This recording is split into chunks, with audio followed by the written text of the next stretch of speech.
पूछ लेते या आपको पूछ लेते रजा, तो हमने तो यही कहना था, देखो यार बाहर माहौल ऐसा है, अगर आपने ये डिबेट शुरू भी करनी है तो वाजे कर दें कि आप एक डिबेट शुरू करने जा रहे हैं, और या पहले आप उस प्रेसिडेंशियल सिस्टम के खिलाफ छाप देते, फिर आप प्रेसिडेंशियल सिस्टम में के हक में छाप देते, फिर उसके बाद कमेंट्स आते, लड़ाई झगड़े होते, और कम से कम एक लाइवली डिबेट तो शुरू हो जाती।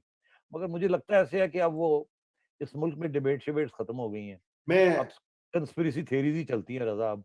मैं और सर मैं एनएस साहब को यही कहने वाला था। वो आर्टिकल मैंने देखा था क्योंकि मैं भी कॉपीड था जब वो आया था। तो देखिए, हमारी एक पॉलिसी है, आपको पता है, मैं तो पहले भी फ्राइडे टाइम्स से वाबस्ता रहा हूँ एक दहाई पूरी। हमारी पॉलिसी है कि हम तमाम आरा को जगह देते हैं, खुसूसन जो ओपिनियन पीस होती है, लेकिन फिर हम उसके साथ एक डिबेट के लिए और भी लिखवाते हैं।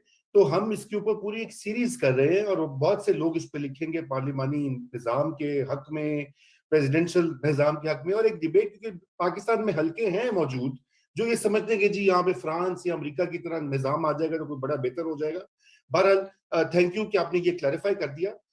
नहीं आप बढ़ते सेठी साहब, आप ये कहना चाहते हैं कि जैसे इमरान खान कहते हैं कि मुझे टीवी पर देखने से पता चला कि डॉलर जो है वो महंगा हो गया है, तो आपको भी इसी तरह से पता चला कि आपके नहीं, मुझे जब गाली पड़ी तो मैंने कहा यार मैंने अब क्या कर दिया है, तो पता लगा कि कोई मजमून छप गया है, और जाहिर है वो मेरे खाते में डाल दिया जाता है। एक्चुअली मैं तो सवाए अपना इदारिया के कोई लिखता विकता नहीं हूँ फ्राइडे टाइम्स के लिए, ना ही मैं एडिट करता हूँ उसको, बट डजंट मैटर।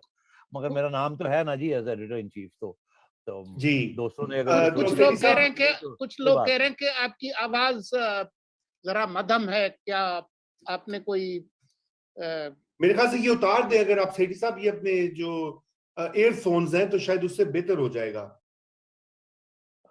नहीं ये ठीक है, ठीक है, लेकिन आवाज आपकी कम आ रही है जरा, या आवाज को कोई खिजाब लगाएं या कोई उसके अंदर कोई अच्छा कोई विटामिन का इंजेक्शन दे दें आवाज को। अच्छा, तो मैं क्योंकि इसको लोग उतार ये ही ना दूं? कह रहे हैं, इसको उतार दीजिए, उतार के जरा अब ट्राई पूछ कर रहे लें अब ठीक और आ रही है? लोगों से पूछते हैं। नहीं नहीं नहीं, ठीक है, वो कह रहे हैं कि बहुत हल्की आ रही, कमेंट्स कर रहे हैं लोग बहुत सारा हमारे। नहीं, लेकिन अब उतारने के बाद देखिए ना जरा बोल के। हाँ नहीं अभी तो ठीक होनी चाहिए, मैं हैरान हूँ कि ठीक क्यों नहीं है ये है? लोगों से पूछते हैं ना, लोग देख रहे हैं, सैकड़ों लोग देख रहे हैं, तो वो अब ठीक हो गया है, हाँ जी, अब सब खुश होंगे। जी जी जी जी जी, बिल्कुल बिल्कुल वो बिल्कुल, वो परफेक्ट। गड़बड़ हुई भी थी, वो डिफॉल्ट में गड़बड़ हुई भी थी। चलिए जी, तो सबसे पहले हाइब्रिड निजाम क्यों नाकाम हुआ है, कैसे नाकाम हुआ है, और अब इसको बदलने के लिए क्या करना पड़ेगा जनाब? जी, हाइब्रिड निजाम बिल्कुल फेल हो गया है। आप उसके जो एविडेंस है उसके लिए आप खुद ही देख लें। हाइब्रिड निजाम लाया गया था, उसके 3-4 मकसद थे। आप देखें कि वो मकसद पूरे हुए हैं या उसके बरक्स ही कुछ शुरू हो गया है। पहला मकसद तो ये था कि नून लीग की छुट्टी कराई जाए, वाइप आउट किया जाए, और पुली और पीपल्स पार्टी के जो है ना टांगे शांगे और पांव शांव तोड़े जाए। और ये पहला मकसद था। दूसरा मकसद ये था कि इमरान खान साहब को इस तरीके से पक्का किया जाए कि वो 10 साल कम से कम रहे। तीसरा ये था कि उनका ख्याल था कि करप्शन जो है वो बड़ा इश्यू है, और जब ये चले जाएंगे, छुट्टी हो जाएगी इन लोगों की, तो फिर करप्शन भी खत्म हो जाएगी और हम लोग सब गुड़ियां उड़ाएंगे। और तीसरा ये चौथा ये था कि जी कुछ लोगों के अपने भी मकासद थे, कुछ किसी ने एक्सटेंशन लेनी थी, किसी ने पोस्टिंग ट्रांसफर करानी थी, वगैरह वगैरह। तो उनका ख्याल था कि हमारा बंदा होगा तो वो सारा कुछ ही कर देगा, मियाँ साहब तो करने वाले नहीं है, और शायद जरदारी साहब भी इधर उधर हो जाए, उनका तो खैर चांस ही नहीं है। और आखिरी ये था कि जो फॉरेन पॉलिसी है और इकोनॉमिक पॉलिसी है उसके लिए हमने नॉमिनेट करेंगे एक्सपर्ट्स, और इमरान खान सारी बात मान लेगा, और अल्लाह खैर सदा कारवान रवा हो जाएगी, और बाकी अपोजिशन फारग हो जाएगी।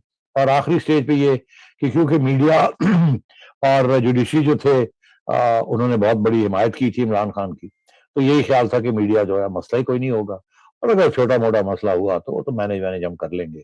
तो मतलब है कि हम सफाई कर देंगे और अगले 10 साल बड़े मजे से चलाएंगे। और ये हाइब्रिड सिस्टम है और कोई चैलेंज नहीं कर पाएगा, और अगर किसी ने किया तो अदालतों को भी हम जानते हैं कैसे ठीक करना है। और सबसे पहले तो काजी फायज ईसा की छुट्टी कराएंगे ताकि सिग्नल चला जाए सबको कि जी वी मीन बिजनेस। मगर मेरा ख्याल है ऑन ईच काउंट फिर हो गए। नवाज शरीफ पहले से ज्यादा पॉपुलर हो गया है, पीपल्स पार्टी वहीं की वहीं खड़ी है, और इमरान खान साहब बिल्कुल फारग हो गए हैं।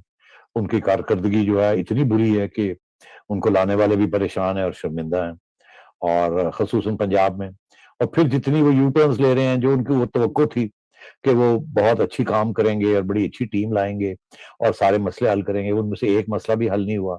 और वो बेसिकली जोकर बन गए। उनके अपने जो सपोर्टर्स हैं जिन्होंने वोट दिया है वो भी अब शर्मिंदा हैं। और उनमें से जो लोग जिनको पार्टी के अंदर जो इंडिपेंडेंट्स आए उनको पार्टी के अंदर लाए, वो अब नवाज शरीफ साहब के साथ राब्ते कर रहे हैं कि ये अगली इलेक्शन जब भी आएगी, हमें तो पता है पीटीआई की हो जाएगी छुट्टी, वाइप आउट हो जाएगी, हमें माफ कर दें, हमें मौका दिया जाए to rejoin the party and so on. तो ये चार जो मकसद थे कि जी जुडिशरी को भी टेम करना है, मीडिया को भी अब हमारे साथ ही होगा, ऐसी क्या बात है, और अगर जरूरत पड़ेगी तो थोड़ी बहुत टाइट कर देंगे।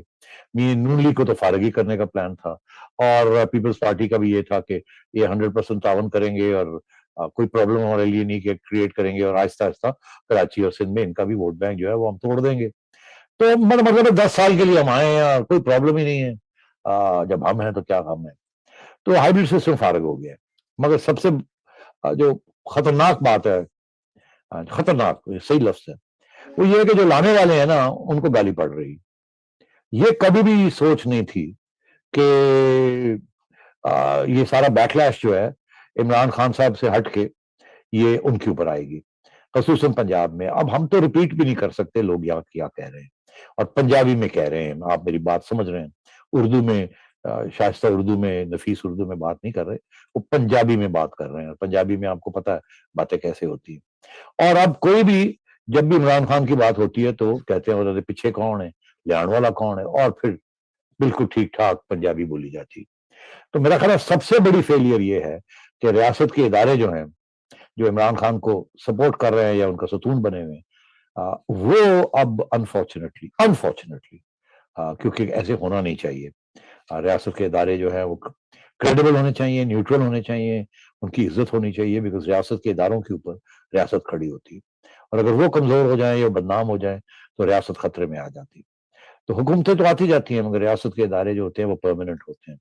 वो अगर उनके ऊपर मड कीचड़ उछाला जाए या वो कमजोर हो जाए या उनके उनके ऊपर मतलब है कि आप समझ रहे हैं वो, तो फिर फिर रियासत खतरे में आ जाती है। और मेरा ख्याल है ये एहसास हो गया है उन हलकों में जहां उनको फीडबैक मिल रही है कि मईशत भी खराब है, उसकी भी हमें गाली पड़ रही है, फॉरेन पॉलिसी के ऊपर भी हमें पड़ रही है, और इमरान खान की नाइलियां और नाकामियों के ऊपर भी हमें पड़ रही हैं। और तो इस किस्म की सिचुएशन हो गई है जिसकी वजह से हाइब्रिड सिस्टम बिल्कुल बिल्कुल डिस्क्रेडिट हो गया है।